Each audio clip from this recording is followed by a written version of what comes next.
నమస్కారం, మీ విజయ్ కుమార్ గారు. ఈ పొద్దు ఒక చిన్న ముచ్చట, బహుశా అందరికీ తెలిసిన ముచ్చట, అందరికీ నిత్యానుభవ ముచ్చట. అది ఇల్లు. ఇల్లు చాలామంది అంటారు, కడుపే కైలాసం, ఇల్లే వైకుంఠం అని. కొంతమంది అంటారు ఇల్లే మా ప్రపంచం అని. కొంతమంది అంటారు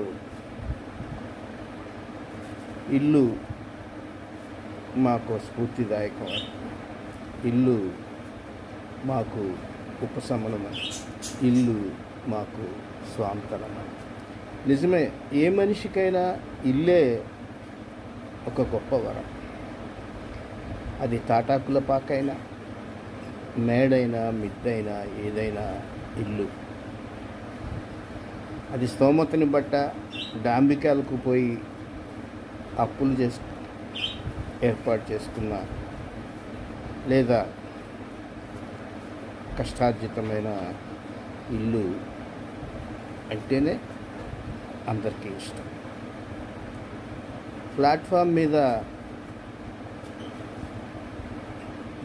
కానకూడదు, ఫుట్పాత్ మీద లేదా ఊరి శివారుల్లో గుడారాలు వేసుకుని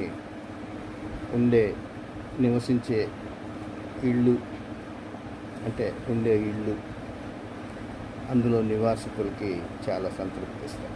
ఎందుకంటే ఇల్లు ఒక ప్రపంచం. ఇల్లు మనకు అనేకమైన బాధ్యతలను గుర్తు చేస్తుంది.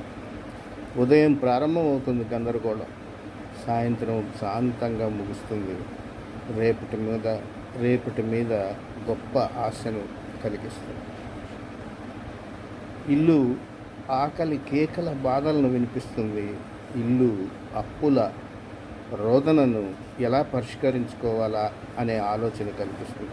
ఇల్లు కుటుంబ సభ్యుల మధ్య వాగ్వాదాలకు దారితీస్తుంది. కుటుంబ సభ్యుల మధ్య అనురాగాన్ని పంచుతుంది.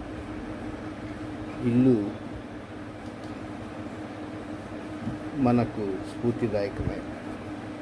అందుకే ఎవరు ఏది చెప్పినా ఇల్లు ఇస్తామంటే చాలు ప్రభుత్వాలు వెంట పడతా ఉంటారు.